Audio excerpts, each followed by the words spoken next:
you very much.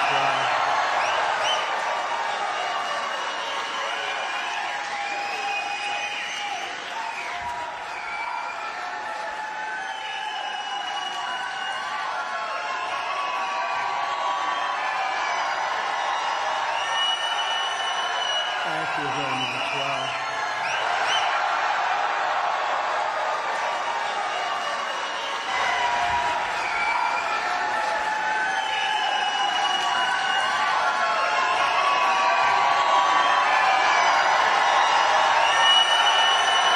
Thank you very much. Wow.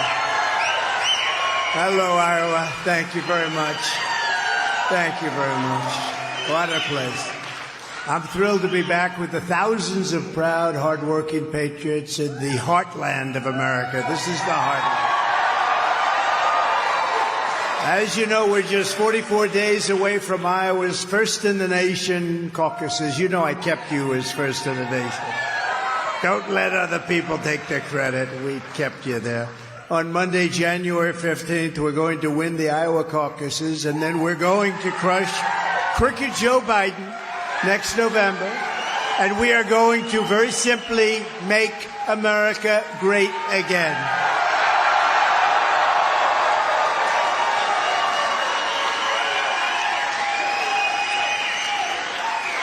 I want to thank a very special person, a great woman actually, Iowa Attorney General Brenna Bird. Brenna, thank you very much. Appreciate it. What a job. Done a great job. Thank you very much. Also, State Senator Charlie McClintock. Charlie, thank you, wherever you are. There's a lot of people here. Charlie, thank you very much. And State Representatives Bobby Kaufman. Bobby, he's got very good genes, you know that, right? Brad Sherman. Thank you, Brad. Thank you, Brad. Heather Hora and Mark Cisneros. Thank you. And former Acting Attorney General Matt Whitaker did a great job. Thank you, Matt. Thank you, Matt. Thank you very much, Matt. We also have one of my favorite generals of all time, Keith Kellogg, here. Thank you, Keith. Thank you very much. Great job. Great general, great man. For decades, you watched as a corrupt political class in our nation's capital looted your money, trampled on your dignity, and pushed their radical agenda into every aspect of your lives. You know it very well. But in 2016, you voted to stand up to those liars, losers, crooks, and creeps, and you elected an outsider as your president, and it was about America first.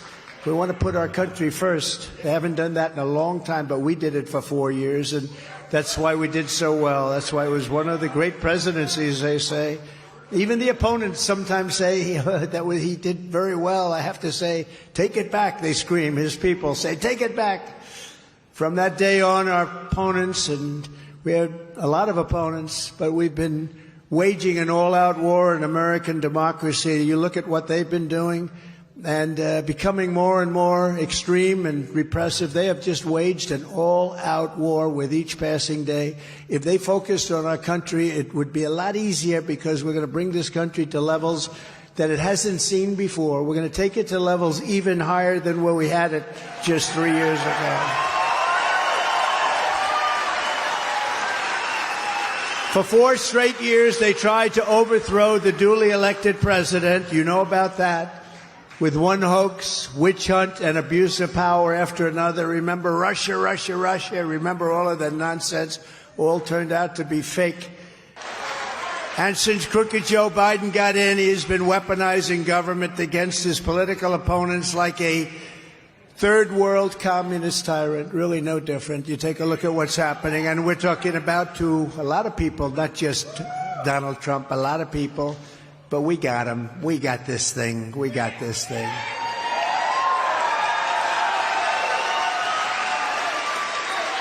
But crooked Joe Biden's banana republic ends on November 5th, 2024. It's a banana republic.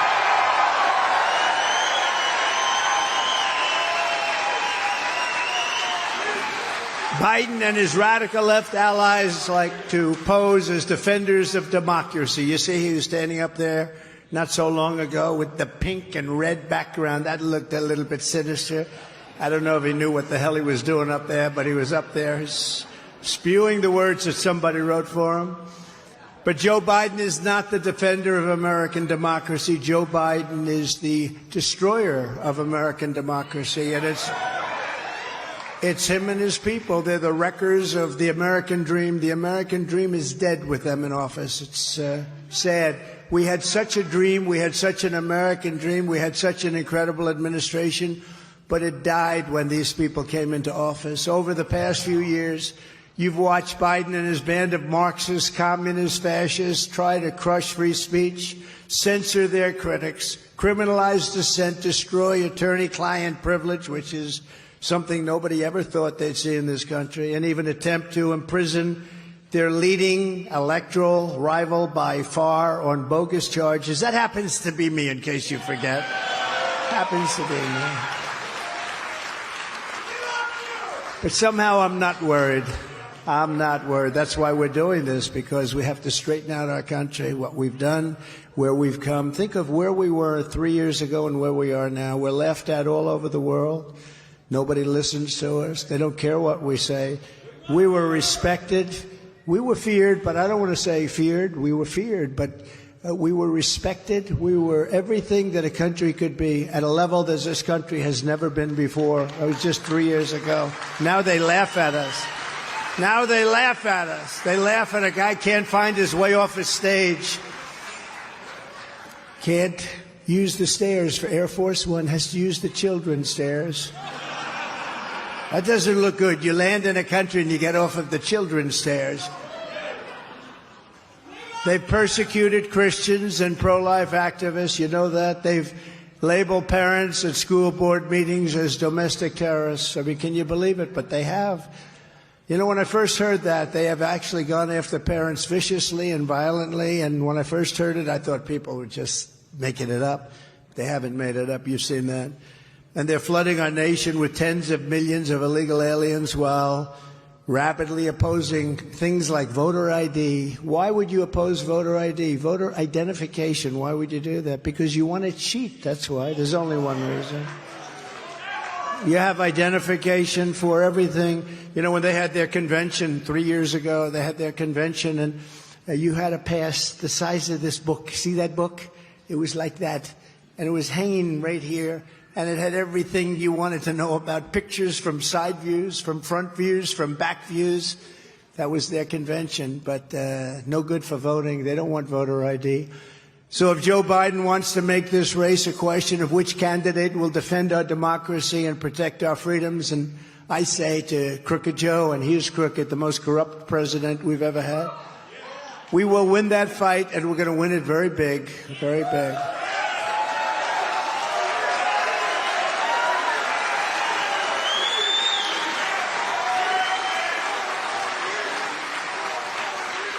And we just left another section of your great state, and I want to tell you the enthusiasm here, there, all over the place, but all over the country, really. We've never seen anything like it. We did great with 2016. We did much better with 2020. The fake news hates to hear that, but we did much better with 2020.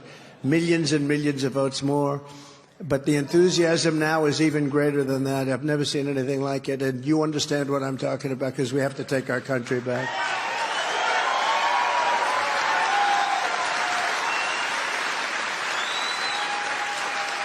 Because the fact is, Americans don't like fascists, we don't like communists, we don't like tyrants, we don't like corrupt politicians like Joe Biden.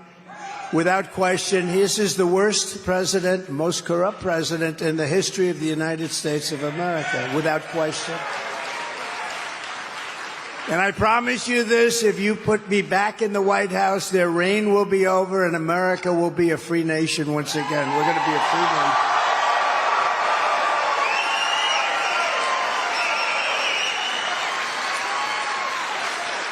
Before Crooked Joe, no president in history ever weaponized the full force of the Justice Department, local attorney generals, and district attorneys against American citizens or people running for office. No president ever tried to deface the Constitution to get the other party's candidate. Me thrown off the ballot. You know, they've been working on that very hard. You know, they always say disinformation and misinformation, almost the same, but not quite. But disinformation and misinformation, they always say, we want to really run against Trump. If they wanted to run against me, they wouldn't have indicted me 4 times and fought like hell to keep me off the ballot. But the fake news and the stupid people at the Wall Street Journal editorial board, they said the other day, well, they really want to run against Trump. Look, they said that in 2016 and we won. They said that in 2020 and we did much better than anybody. We got the most votes of any sitting president in history. Many millions of votes more than we got in 2016. We did much better. 2016 was good, but we did much better in 2020. The last person they want to run. So, but you have the stupid media, the dishonest media, the fake news media saying, well, you know, they really want to run against Trump. They don't want to run. And by the way, we're about 60 points up on DeSanctimonious and 65 points up on Nikki Haley. But these attacks on the 14th Amendment are interesting because they had no case, and we've won every single one of them. And we've gone before some major leftist judges, and we've won every single one of them. But they attack and attack and attack, and they think you're going to, you know, we're going to demean. They're going to want to demean and hurt and harm and destroy your reputation so you can't run. But in this case, so far, we got to keep it that way. It's backfired. And to be honest with you, I'm much more popular now than I would have been if they didn't do it. If they didn't do it.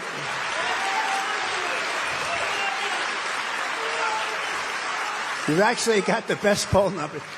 They did a story the other day, one of the big fake newspapers, and they said, this is the biggest he's ever been, and we have to do it. Look, we have to carry it on for another 11 months. Think of it, less than a year now, and 45 days to caucus time in Iowa. You start it all.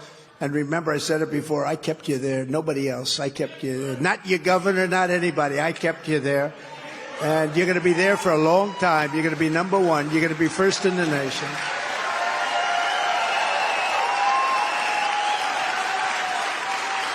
And no president ever sent the FBI to raid the home of his opponent for crimes that he himself actually committed. He committed crimes. This campaign is a righteous crusade to liberate our republic from Biden and the criminals in the Biden administration. They're criminals. They're criminals that think they can do whatever they want, break any law, tell any lie, ruin any life, trash any norm, and get away with anything they want. They want to control your speech, and they want to control your social media. They want to control what car you drive. How about that? Who wants to buy an electric car? They're for sale for nothing. Well, it's okay if you want to go about 5 miles away from your house, but get back quick. They don't go far. They want to talk about your dishwashers and how much water you're going to have in your dishwasher, even though they don't work. And all of the other things that you have that were so precious and dear and that you never really appreciated until now because they want to take them away. Your heating and cooling in your house, they want to change it. They want to change everything. These people are sick. These people are sick. Not in his house, right? Not in his... 1 year from now, the American people are going to fire crooked Joe Biden and the Democrat Party in a political earthquake that will echo all around the world, all around the world. Once and for all, we're going to end the era of hoaxes and witch hunts and censorship and lawless political persecutions. We're going to save our democracy, and we're going to bring our country back from hell, because our country's in hell. Laughed at all over the world. Just this week, Biden's Homeland Security Secretary even admitted that they are weaponizing artificial intelligence to target American citizens for political speech. Did you hear that? He admitted it. Well, at least he was honest. When I'm reelected, I will cancel Biden's artificial intelligence executive order and ban the use of AI to censor the speech of American citizens on day one. All of these Biden attacks on democracy and freedom are happening because the radical left Democrats know that in a fair fight, they're going to lose in a landslide. I mean, think of it. All of the things they do. Who would ever vote for any of these policies? Open borders, mental institutions pouring into our country. Under the Trump administration, we built the greatest economy in the history of the world. There's never been an economy like we had, with soaring incomes, rising wages, and household net worth hitting the highest level ever recorded, by far greater than now and by far greater than at any other time. When I was your president, the 30-year mortgage rate reached an all-time low of 2.65%. Doesn't that sound good? Doesn't that sound good? Today, you can't get the money no matter what you want to pay, and you can't buy a house. Inflation was basically zero, and we had gasoline down to $1.87 a gallon. The American dream was alive and well like never before in our country. People were thrilled. They wanted to get jobs. They had the best jobs, the best job market. Nobody's ever seen an economy like we had. But thanks to crooked Joe Biden and his goons that surround him, today the American dream is dead. It's a dead dream. In the past 3 years, thank you very much, darling. I love you too, actually. In the past 3 years, Biden and the radical left Democrats spent $12 trillion wasting colossal amounts of your money on socialist scams that caused cumulative inflation of over 20%. Think of that. As a result, the average 30-year mortgage rate is now 7.8%, but you can't get it, so it doesn't matter. The typical family lost hundreds of thousands of dollars in purchasing power when buying a home. And thanks to Biden's insane Green New Deal, families can't even afford to buy a car. You can't afford to buy a car. Who'd like to go out and buy a car? Although you might get one electric one now. They were very expensive, but now they can't sell them. They can't sell them. People want to be able to drive for about 45 minutes, you know? But while Biden has crushed the American dream, we will revive the American dream, and we will bring it back bigger, better, stronger than ever before, and we're going to bring it back fast. We'll bring it back fast. It's going to happen very quickly. We're going to drill. You know that. We're going to drill, baby, drill, drill. We're going to get your energy down. We're going to seal up those borders so tight, and we're going to have the largest deportation of very bad people. Very bad people. Shouldn't be in this country. Ever in our country's history. I will quickly end Joe Biden's inflation nightmare, rebuild the greatest economy on record, and I will not rest until your family can afford a beautiful home and a brand new, beautiful car of your choice.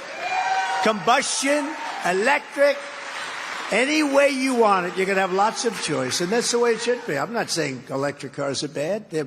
They have problems. They have big problems. There is a danger to them, and they don't go far. I mean, it's a big problem. You say, let's drive over to Ohio. You don't want to stop 7 times, right? I'd like to sort of say, darling, let's now fill it up when you get there, or maybe when you get back if you have the right car. With your vote, well, 2025 is going to be. Look, it's going to be the biggest election in our history. It will be. I think 2025 is a chance to be one of the strongest and most prosperous years in the history of our country. We're going to do this fast. You know, drilling goes fast. Those guys know how to drill, but they stopped them from drilling. I was very proud. ANWR in Alaska, the biggest oil field probably in the world, probably bigger than Saudi Arabia, but very big. They closed it up. For 60 years, Reagan tried, and everybody tried. Bush probably tried. Who knows what he did? I doubt it. I doubt it. But Reagan tried to get everybody. They couldn't get ANWR. I got it done. And the first week in office, they knocked out ANWR. They knocked out the pipeline, right? They knocked out our pipeline, the Keystone Pipeline, Keystone XL. They knocked it out, 48,000 jobs. And those pipeline workers who love Trump, by the way, they should fire their union people because the union people endorsed Biden. And the following day after the election, he terminated 48,000 jobs. And those people went bankrupt. Those people suffered greatly. It's no wonder crooked Joe Biden and the far-left lunatics are desperate to stop us by any means possible. They don't care how. They don't care. They don't have any scruples. They're weaponizing law enforcement for high-level election interference because we're beating them so badly in the polls. You take a look. The Washington Post had us up 11. Washington Post, and they apologized to it. Can you believe it? They said, there must be something wrong. He's up 11. Then the following day, they announced we were up 12. And the Harvard-Harris poll just came out. This is a brand new one. We're leading the field with 67, with DeSanctimonious at 9. And Bird Brain is at 8.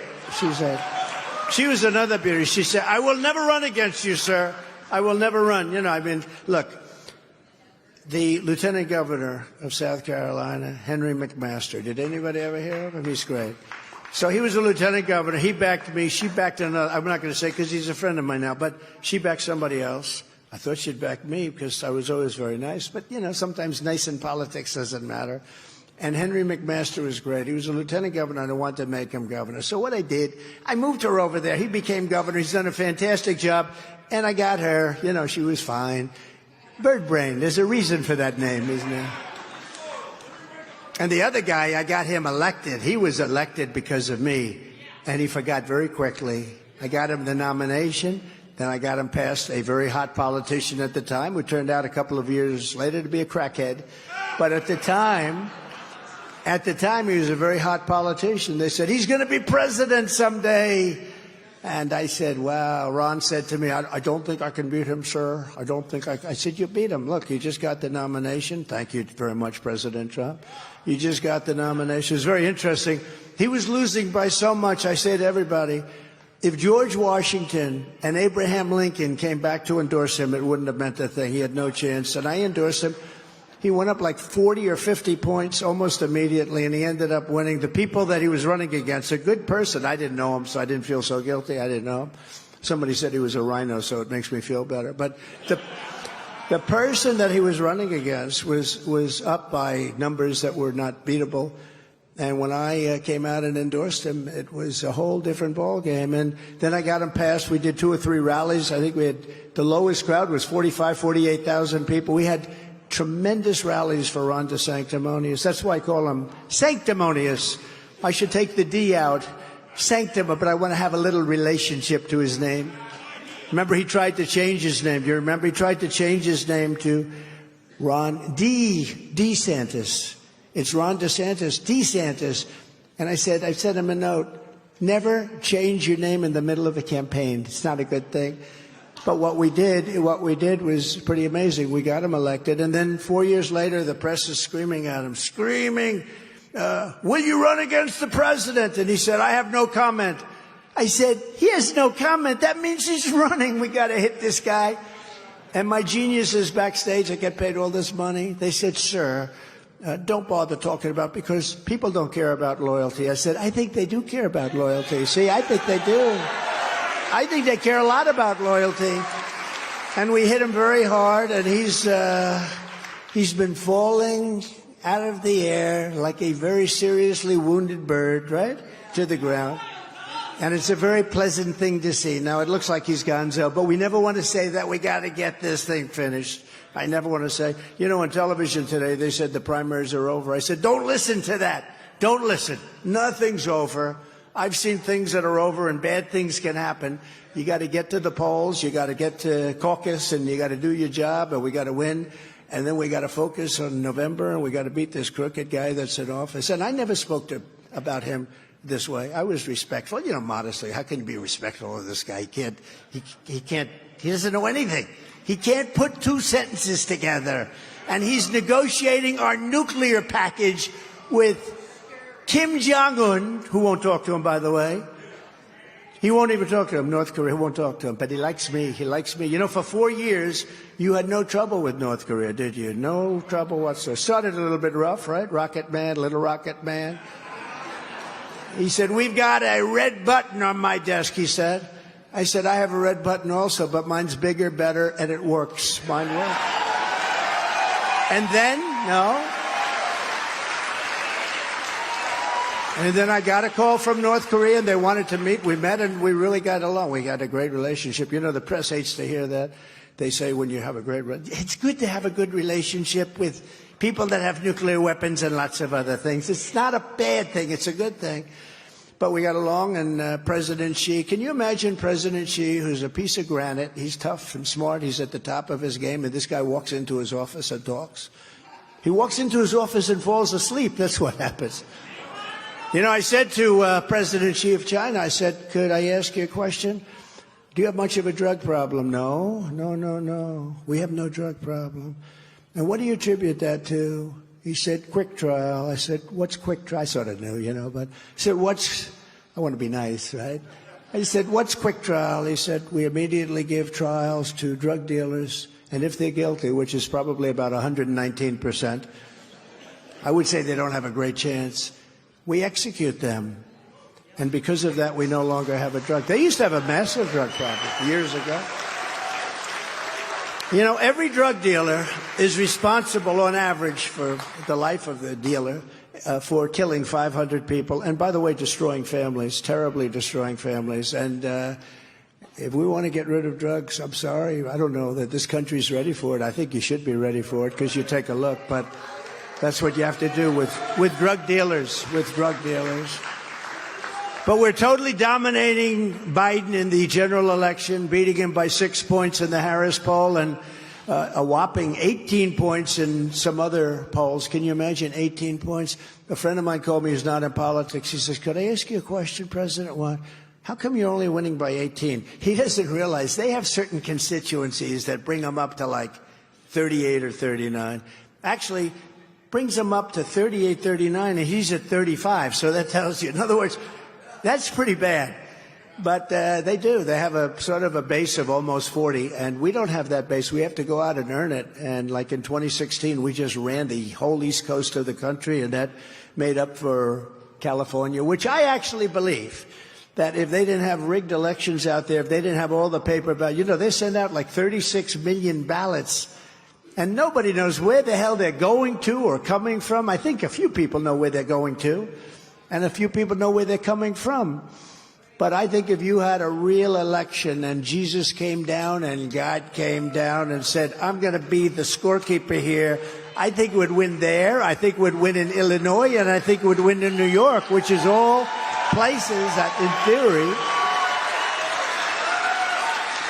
I mean, who in New York, when you see what happened, hundreds of thousands of illegal immigrants pouring out all over Madison Avenue, Fifth Avenue, people are so angry. Even Democrat politicians now are going after Biden. The mayor is going after him. They're all going after him. But who would say that this is acceptable? I think you can win New York. I think you can win New Jersey. I think we can win Virginia. States that in theory would be with, but I have a different theory. I think for years we could have won them. These elections are rigged. Our elections are totally rigged. And we got to do something about it. The radical left Democrats rigged the presidential election of 2020, and we're not going to allow them to rig the presidential election of 2024 and destroy our country totally. Every time the radical left Democrats, Marxists, communists, and fascists indict me, I consider it a great badge of honor. I do. Because I'm being, thank you very much, I appreciate this, but I'm being indicted for you. Thanks a lot, I appreciate it.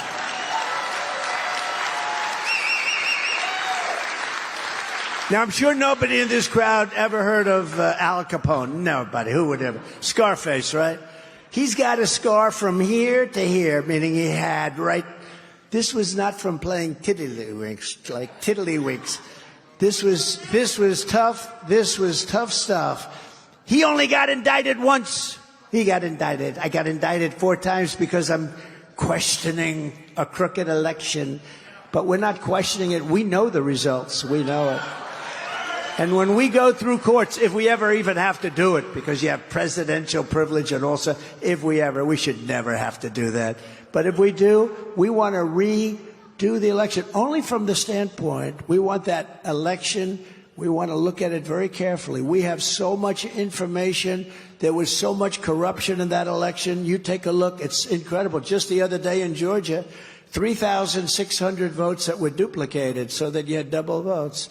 Almost all of them were for Sleepy Joe Biden, right? Every single vote. You take a look what they do and what they play and what the Democrats have done for a long time, but it's a disaster. And we have to get in and we have to clean it up, and we want to go paper ballots. We want to go voter ID, same-day election. No more mail-in ballots. We don't want mail-in ballots. Never forget, our enemies want to take away my freedom because I will never let them take away. I'm never going to let it happen. Your freedom.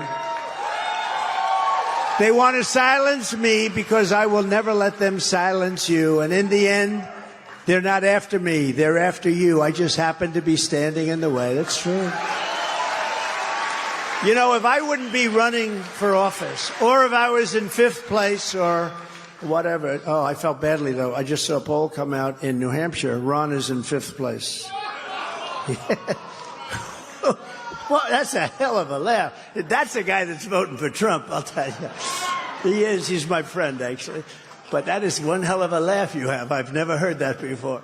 But no, he's in fifth place in New Hampshire, but I wish him luck. We wish him a lot of luck. We love disloyal people, don't we?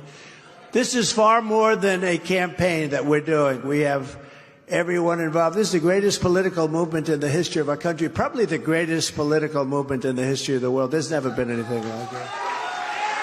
You know, there was a man, Pat Buchanan, a good guy, conservative guy. And, you know, it's not that we're, you know Pat Buchanan, look at that, good. Good guy, wow, young people, they know him. He did well in New Hampshire. He came in, I believe, second place to Bush. He came in second place, and that gave him a massive career. I mean, it was an amazing life he had, and he's an older guy now, but that gave him like an amazing political career. He was a great pundit. Came in second place in one state. We've won everything. We've won everything, including the presidency. We actually won the presidency twice, but we've won everything. And for the second time, I won every state. I won every single state in the primaries, and then went on to get many millions of votes more than we did the first. The totally corrupt New York Times said to me, somebody asked me a question, what went wrong the second time? I said, what went wrong? We got millions of more votes. You know what went wrong? The election was crooked. That's what went wrong. And who would have thought it would happen? I campaigned. I did like 7 rallies in one day. I did like 5 rallies. And these are big rallies. These are big. And this is just for our friends. We're going to start the rallies when it gets a little bit warmer.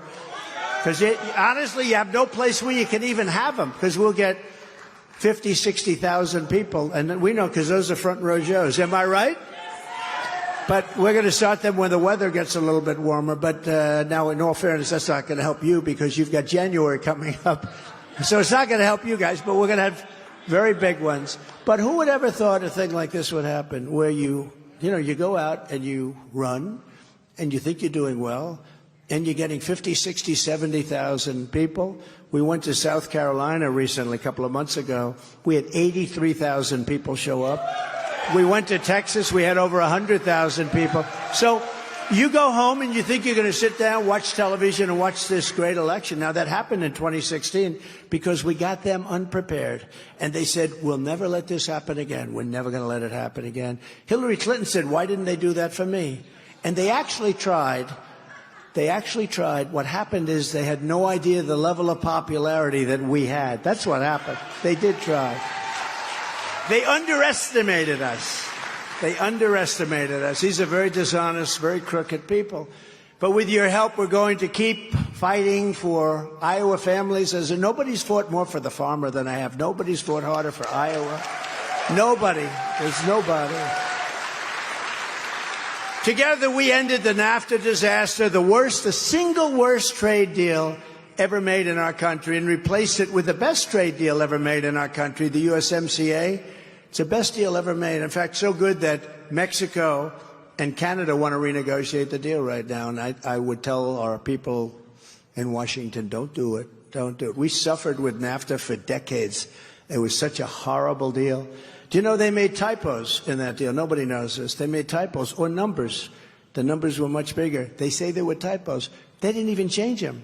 They just accepted them. For years and years, we paid much more because of typos that were made that nobody wanted to go back and correct. Legally, you're allowed to correct a typo, but nobody wanted to do it. Nobody wants to talk about that. The worst deal we ever had, NAFTA, Probably the best deal we made was a deal I made with China, but I don't talk about it because of COVID. But we made a deal with China. They're going to buy $50 billion worth of our product. And they agreed to 15, and I heard 15. I said, what's the number? 15. I thought they said 50. It's true. Is that true? I said, how much are we doing here? They said 15. So I thought they said 50. So during the course of the negotiation, I said, are you close to getting that $50 billion number? And they said, no, it's 15. I said, no, it's not. You told me 50. They said, no, we told you 50. I said, no, you told me 50. Here's the story. Just go and tell them 50. So they told them 50, and they agreed to it. Do you believe it? That's when I told you in Iowa, stay with me. Because, you know, we went through a little period during that negotiation, right? It was a little nasty out there with China. You know, China is a seriously good negotiator. They're tough and smart. And they have tremendous, it's amazing. Their energy is tremendous. They want to make these deals where they destroy you. But I said, just hang in. And the farmers did. And I had about 30 farmers in the White House. It was incredible. And I said to them, many groups, manufacturers, but this case was farmers. I said to them, you know, I'm going to get you so much subsidy from other countries, and you're going to have subsidy. You're going to have everything that you always wanted. And I was interrupted almost simultaneously by 5 farmers. Sir, we don't want subsidy. We just want a level playing field. That's all we have. That's the only group that ever said that. The other people, they'll take all the subsidy you can get them. They didn't want it. They just want... These guys were amazing. This was in the middle of this problem we had with China. I had to turn it off with China. But they said, we don't want subsidy, sir. We want a level playing field because nobody can beat us with a level playing field. I got them much more than a level playing field. And, you know, you had one of the greatest deals ever made. China, $50 billion. Remember I used to say, don't worry, it's going to work out good. I knew where we were going exactly, but it took a little time. You had to be a little bit tough, to put it mildly. They're tough.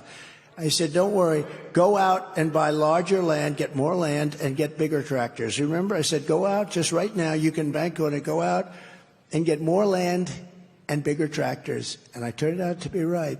And I'll tell you what, the Biden administration is running on our fumes. That's all they're running on. They don't have anything. They're doing everything wrong. They're running on our fumes. I then got the $28 billion straight out of the tariffs that I took from China. I took hundreds of billions of dollars in from China. No other president got 10 cents from China. You can look all the way back. No president got 10 cents. They said, we're a developing nation. Brilliant people, brilliant negotiators. No, we are a developing nation. Well, we're a developing nation, too. Look at our cities. They're falling apart, our Democrat-run cities. We're a developing nation, too. But I got hundreds of billions of dollars in taxes and tariffs from China, and it brought them to the table. And because of that, I was able to get the farmers $28 billion. That's why, you know, I get a lot of heat sometimes. Some of my people, and they're great, they're good people. They mean well. They say, sir, please don't take it for granted that you're going to win Iowa. I said, what do you mean? I got the farmers $28 billion. Of course I'm going to win Iowa. Remember, I came in last time. They said, sir, you sound very conceited. You're saying you're going to win. I said, how the hell can they vote against me? I got them $28 billion. They're going to vote. Do you think Joe Biden's going to get you $28 billion? Any extra money that he gets comes to him and his family. It doesn't come to Iowa. That's been proven, hasn't it? You see, they just found him $5 billion went to him. Remember during the debate, I said to Joe Biden, I said, how come the mayor of Moscow's wife paid you $3.5 million? And Chris Wallace, how's he doing, by the way? Chris Wallace was the moderator. You shouldn't be allowed to ask that question. I said, well, it's true. The mayor of Moscow's wife paid this family $3.5 million. Why did they get it? What did they do that was worth $3.5 million? They weren't able to explain it.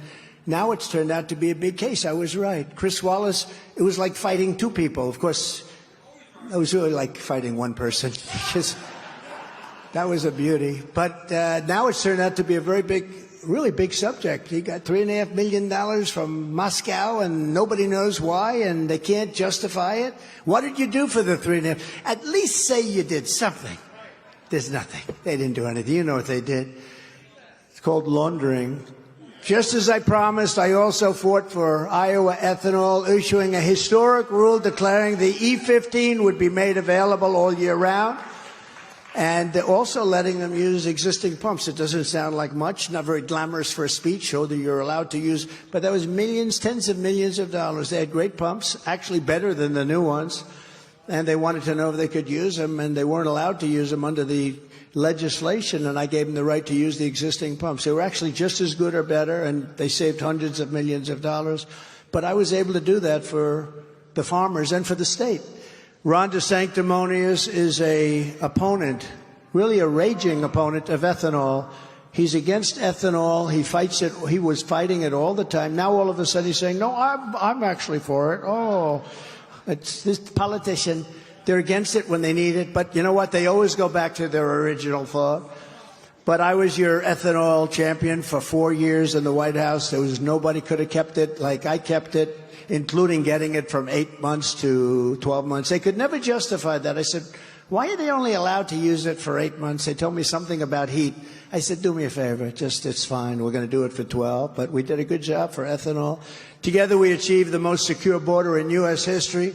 We built 561 miles of border wall, despite the fact we had to fight the rhinos and the Democrats. You know where I took the money? From the military.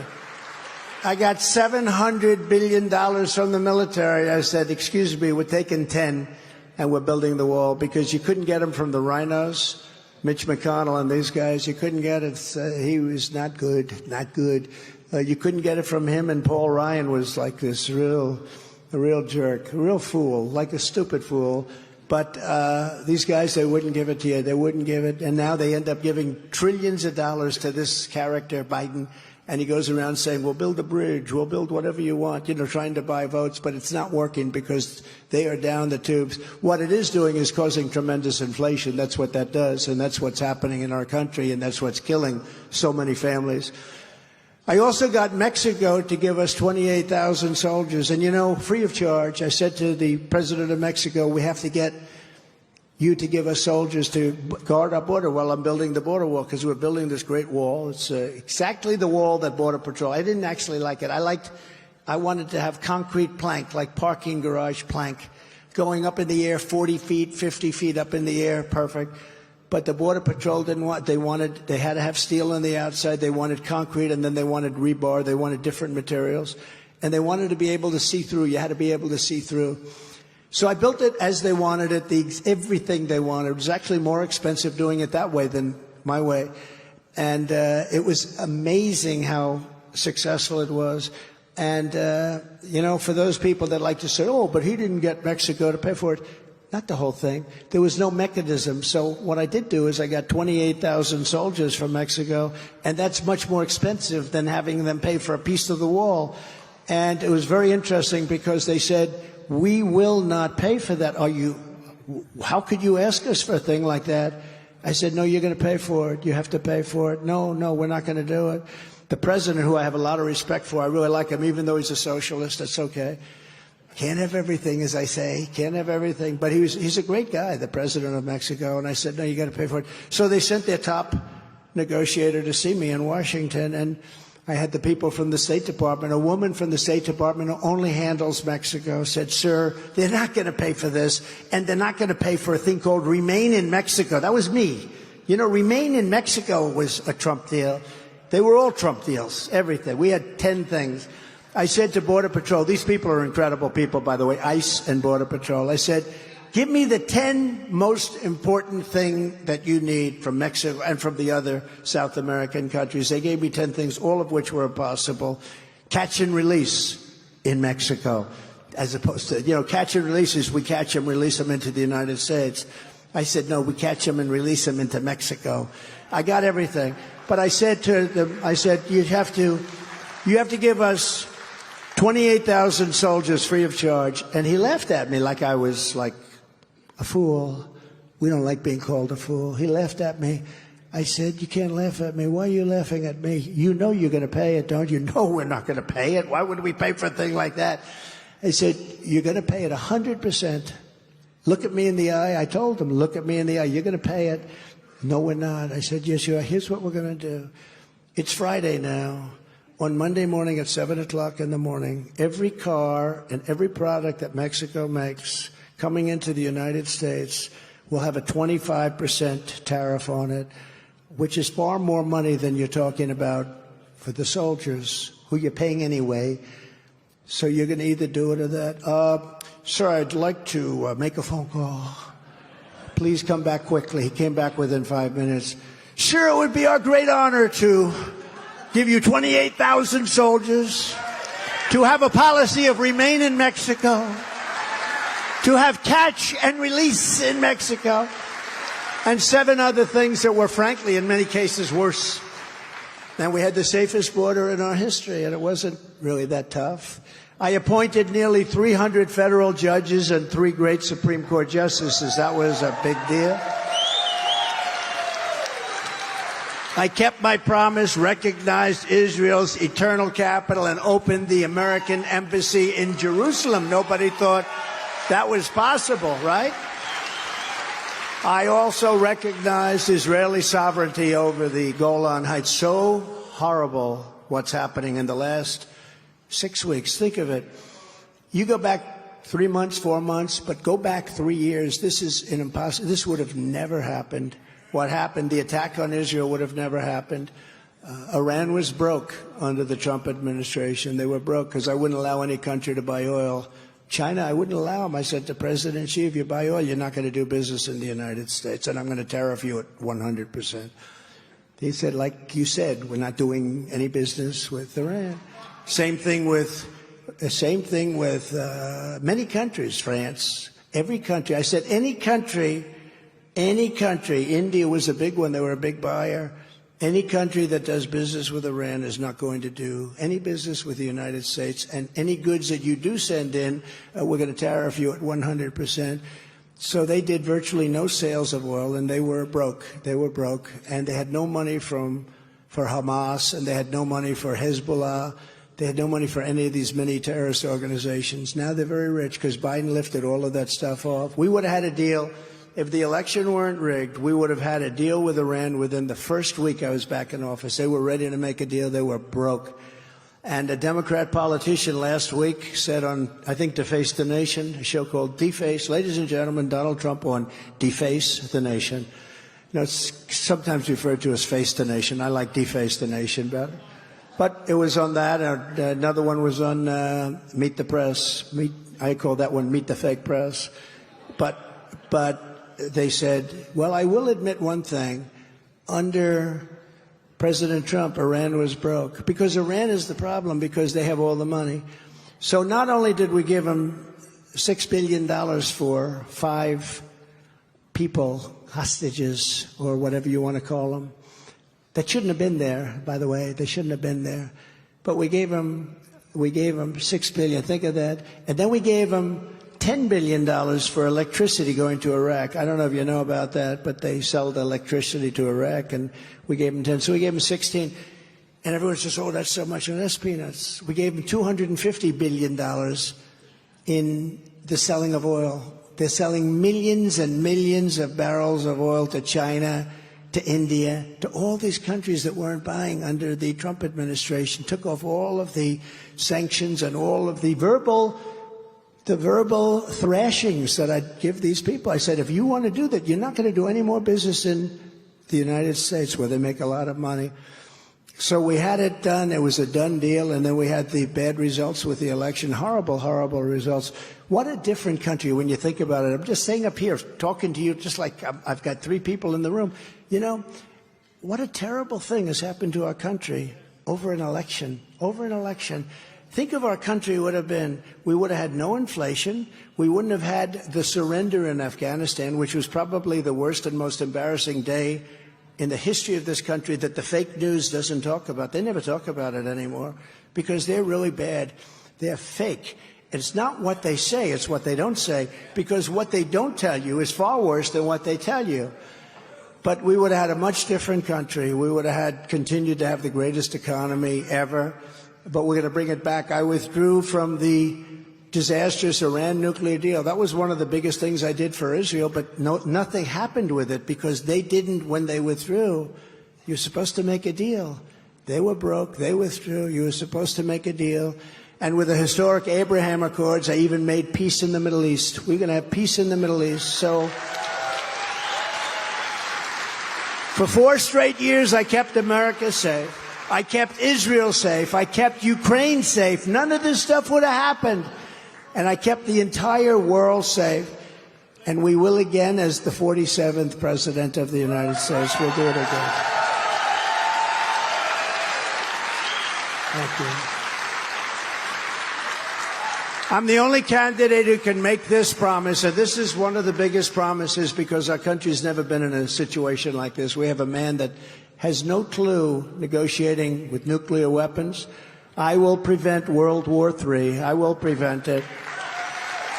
On my first day back in the White House, I will terminate every open borders policy of the Biden administration, stop the invasion on our southern border, and begin the largest domestic deportation operation in American history. Right?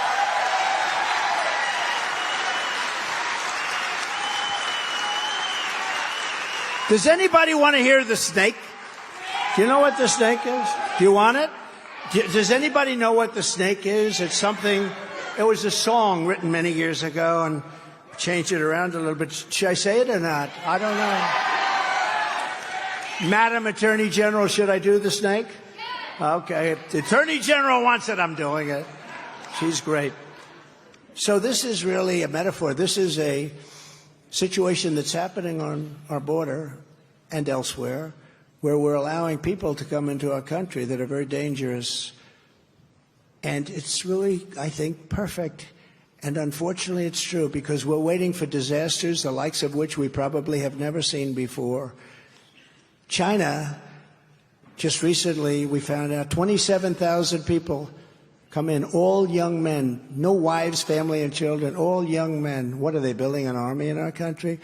Other countries from South America, but countries from all over the Middle East are pouring into our country. A lot of bad things are going to happen. A lot of bad things. This is not good stuff. It's a disaster waiting to happen. So remember that when you're hearing these words. On her way to work one morning, down the path along the lake, a tender-hearted woman saw a poor, half-frozen snake. His pretty colored skin had been all frosted with the dew. Poor thing, poor thing, poor thing, she cried. I'll take you in and I'll take care of you. Take me in, O tender woman. Take me in for heaven's sake. Take me in, O tender woman, cried the vicious snake. She wrapped him up all cozy in a comforter of silk and laid him by her fireside with some honey and some milk. She hurried home from work that night, and soon as she arrived, she found the pretty snake she'd taken in had been revived. Take me in, O tender woman, take me in for heaven's sake. Take me in, O tender woman, cried the vicious snake. She clutched him to her bosom. You're so beautiful, she cried. But if I hadn't brought you in by now, you truly would have died. She stroked his pretty skin again and kissed and held him tight.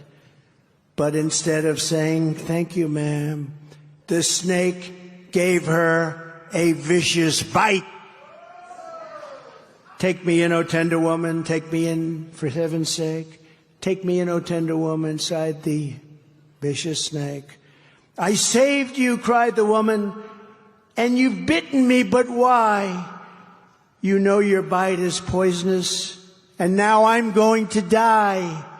Shut up, silly woman, said the reptile with a grin. You knew damn well I was a snake before you took me in. Now that is exactly what's happening to our country. Okay? Exactly. Right? Exactly. Right? Gonna be bad. Gonna be bad. We're gonna do a big deportation. We're gonna get those bad ones out. Remember, mental institutions, prisons, and terrorists are pouring into our country. We're right now the largest caravan. That was my term, I think. I have a lot of terms, a lot of good terms. But caravan was my term. The largest caravan anyone's ever seen is right now coming up through Mexico. Thousands and thousands of people going to pour right into a country. We have no idea who they are. Bad things are going to happen, very bad.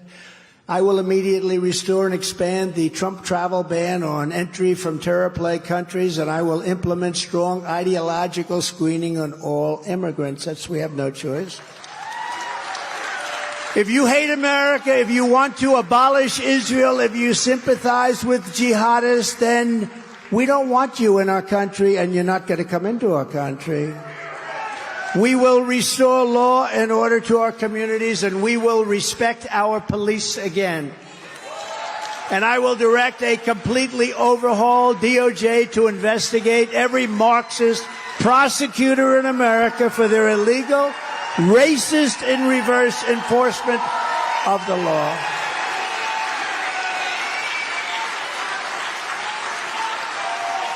We will take over our horribly run Washington, D.C.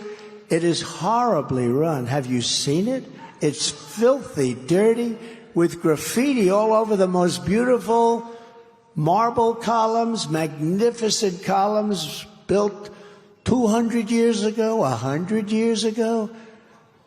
They're loaded with graffiti at levels you've never seen. The roads are disgusting. They're like driving over garbage. And we're going to clean it up, renovate it, and rebuild our capital so that it's no longer a nightmare of murder and crime. Last week, 3 people were killed. Every week, people are killed. Every night, people are hurt badly. They go to Washington. They're proud of their country. They come out. They're frightened to go outside. They can't go outside. You can't. If you go outside, you're making a big mistake. This is our capital. It's never been like that. You know, when I left, it was different. It was much different.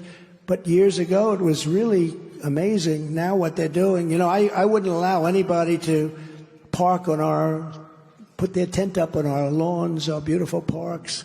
Now the parks are loaded up with tents, and they're loaded up with homeless. We have to help the homeless, but we can't destroy our capital. We're going to rebuild our capital. We're going to make it so beautiful. It's going to be the most beautiful capital in the world.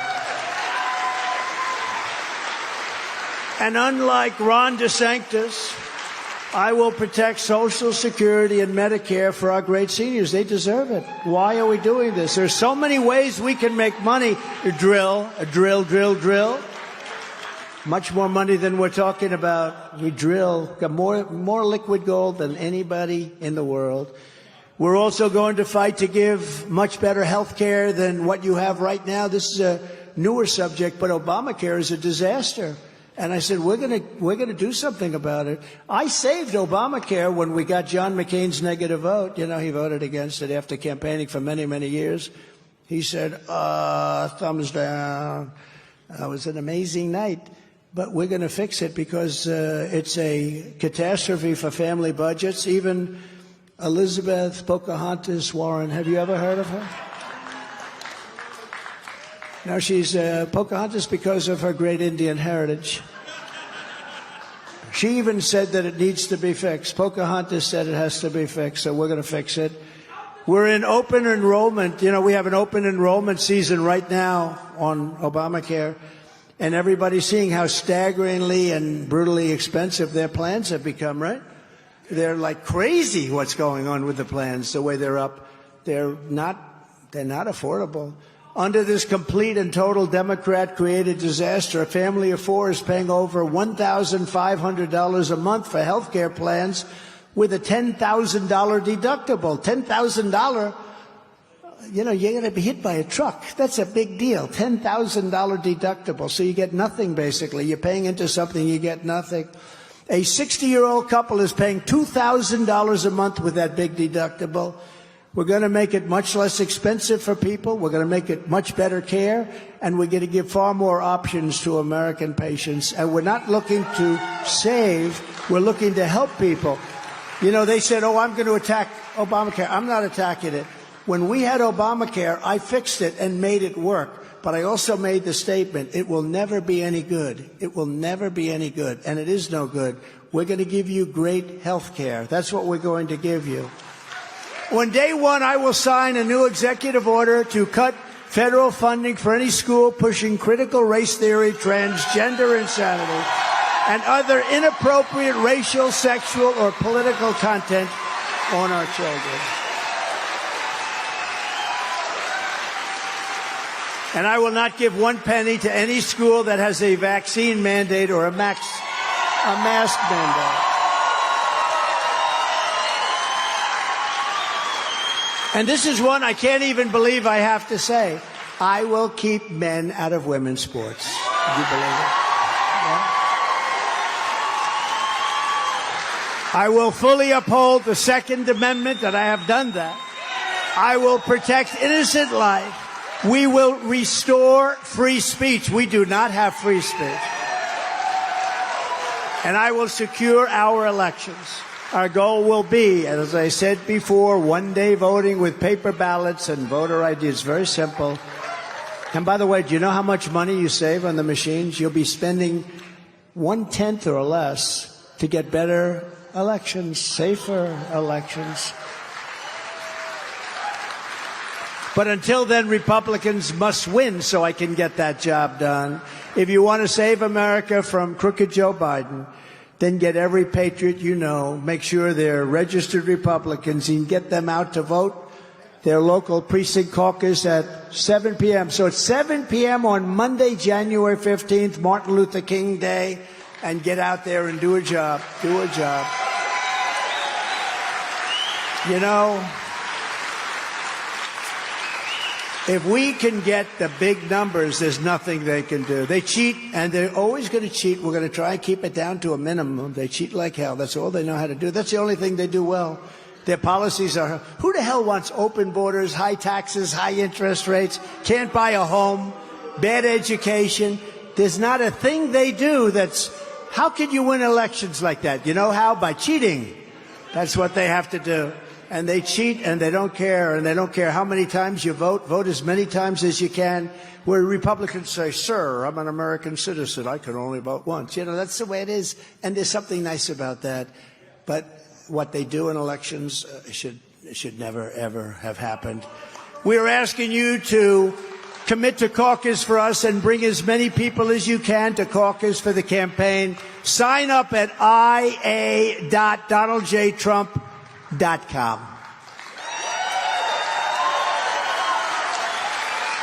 So in conclusion, together we're taking on some of the most menacing forces and vicious opponents our people have ever seen. No matter how hateful and corrupt the communists and criminals we're fighting against may be, you must never forget that our nation does not belong to them. This nation belongs to you, front row Joes. This is your home. This is your heritage. And our American liberty is your God-given right. And we love that you're here. You know, we're going to go out after this is over. You have plenty of time, and we're going to see a game against a place called Michigan. You're going to be watching that? So good luck. That'll be good. But in the meantime, as important as that is, this is more important because we're going to save our country. We're going to save our country. This is our last chance. We stand on the shoulders of American heroes who crossed the oceans and blazed the trails, settled the continent, tamed the wilderness, laid down the railroads, dug out the great Panama Canal, raised up the skyscrapers, won 2 world wars, defeated fascism and communism, and launched our brave American astronauts to plant the stars and stripes on the face of the moon. What we've done is so incredible. And now we have a horrible situation going on, an embarrassment. Our country's become an embarrassment. Together they made America into the single greatest nation in the history of the world.